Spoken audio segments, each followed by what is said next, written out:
Hi guys, Jeb here with Conestoga Manure Spreaders.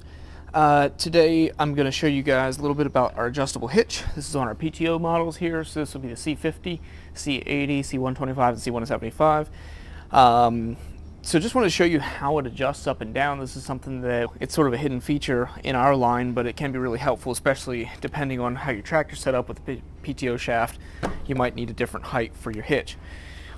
It's adjustable, so we've got different adjustments here, and I'll show you how to do that in a minute, but the purpose is that if you have a bigger tractor, you can adjust this up so your spreader sits level and you don't drag your tail on the back end, being, nosed way up in the air. And here I'm not going to be able to pick this up while I'm sitting down.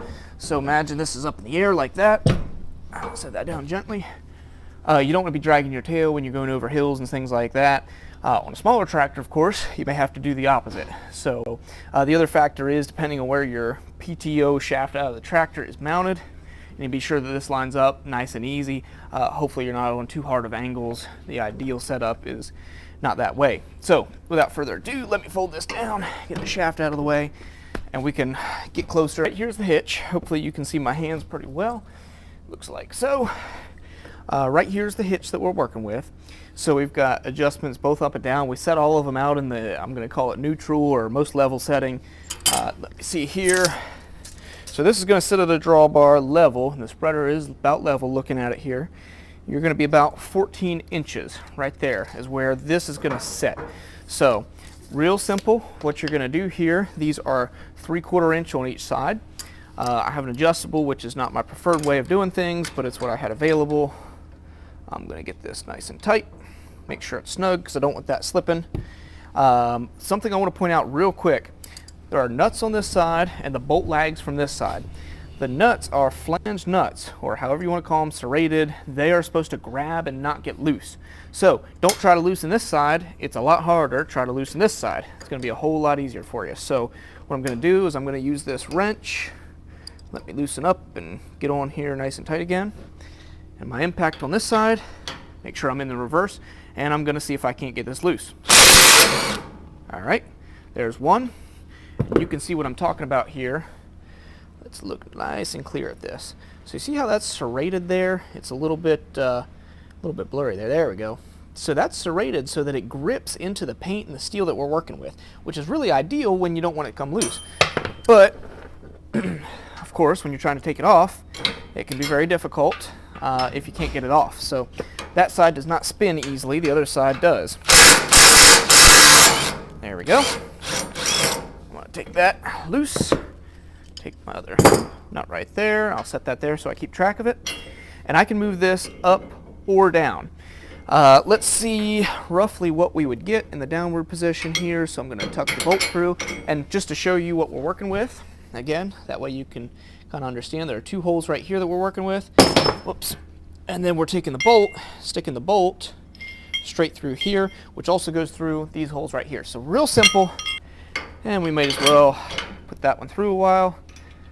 You can finger tighten these nuts here, top and bottom. Now, without tightening those, I'm going to see what kind of a height we have.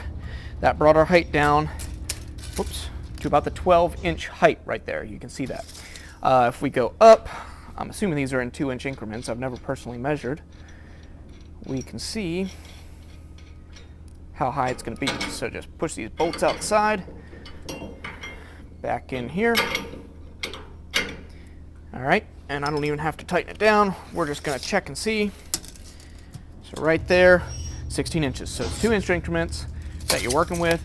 A bigger farm tractor, it's probably ideal to have it set up high, like maybe I'm going to see if I can't show a picture of something that sits a little bit higher there.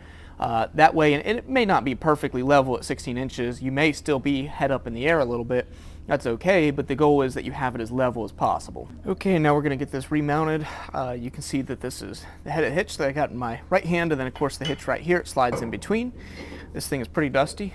This spreader does need sold at some point. We've been keeping it around just for this purpose. Little videos and things here and there, but every once in a while it's nice to get these things moved on so they don't collect too much dust. You can see I can fit that through there. Now make sure you put both of these bolts in. You can see that the hitch would still rattle. Now it's going to still rattle there, but it's got both bolts holding it from rattling this away. So Going to do that, and we're going to put these on. I'm just going to spin one with my fingers there to get them most of the way. You can hear that those serrated edges are locking in. Now I'm going to make sure this is tightening, wrench in this hand, and tightening up. Same thing on the bottom here. Okay.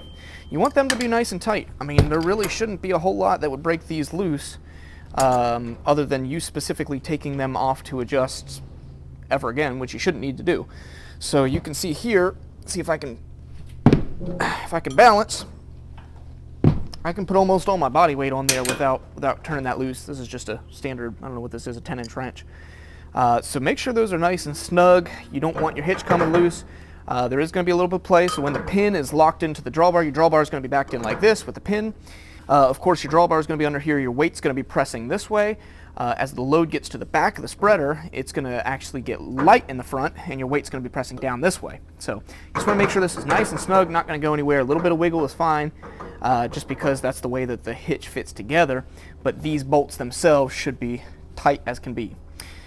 That's about all that goes to these hitches here. It's just made to be adjustable so that it fits you better. It's not that this is the wrong way of doing it. You don't have to do anything unless you want to. It's just the way that these PTO spreaders are made. So I'm going to put this wrench down. Again, that is 3/4 inch size. If you can see this here, sometimes this camera doesn't like to focus, 3/4 inch right there. So you don't need an extension or a deep well socket like I have. I just happen to have that. So PTO shaft, I'm going to flip back up here so it's nice and pretty. And that's everything for today. Any other questions, feel free to reach out to our team. We'd be happy to help. Thanks for watching.